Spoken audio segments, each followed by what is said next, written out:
It's time to cook with Susan Beck, and I'm going to continue my salad dressing series on making your own delicious salad dressings at home. Now here is a fantastic little jar that I own that I just love, and I can make Caesar, French, Greek, Italian, a vinaigrette, a balsamic vinaigrette, honey mustard, and an Asian type of dressing. All these different dressings by filling to these little marks on the bottle. We've got some great ingredients to put into our Italian dressing.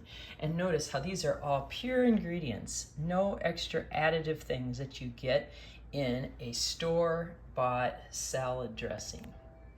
Now, as I said, I'm going to make my Italian dressing today in this fancy little jar. But if you don't have one and you don't feel like purchasing one from my link below, there are other options. This nice tall container works well. We're going to make this in my bottle by shaking. So anything that seals tightly that I can shake in works well. I've even done salad dressings just in these little Rubbermaid containers. Just be sure you don't have any cracks in your lid.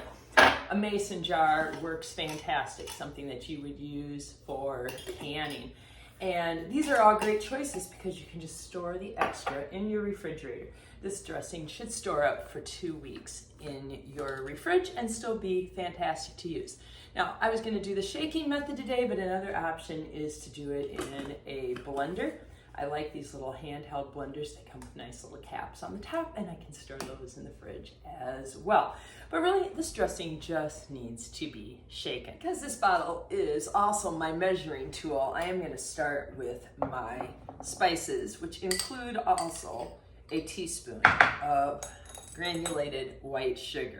Adding to that, a teaspoon of onion powder and a teaspoon of our oregano.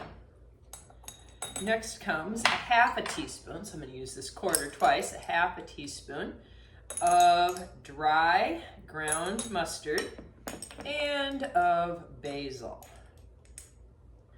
All right, half a teaspoon of those, a quarter teaspoon of salt and pepper, and then you can use fresh garlic. I have some of this minced garlic right now. My garlic in the garden is just about ready.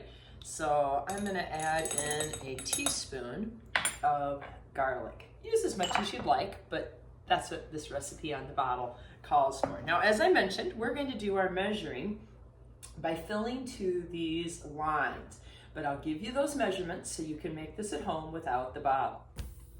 We'll be filling from the bottom up. First into our bottle goes red wine vinegar. We're just going to fill until we hit this mark. This is 1/3 cup of red wine vinegar.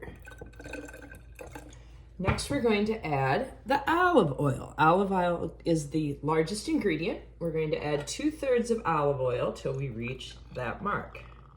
And after we hit the 2/3 mark on the olive oil, we will be adding 1/3 cup of water. Time to shake. Whatever container you're using, just seal it tight and give it a good shake. Now this will separate back out. This is a great lesson on density as well. As a teacher, I always think about those things and what I can teach my students. Like we could make salads in science class. So why I mentioned density though truly is, after this sits in the fridge, the next day when I want to use it, it will be all separated with the red wine vinegar, the oil, and the water. So every time you use it, just give it a good shake.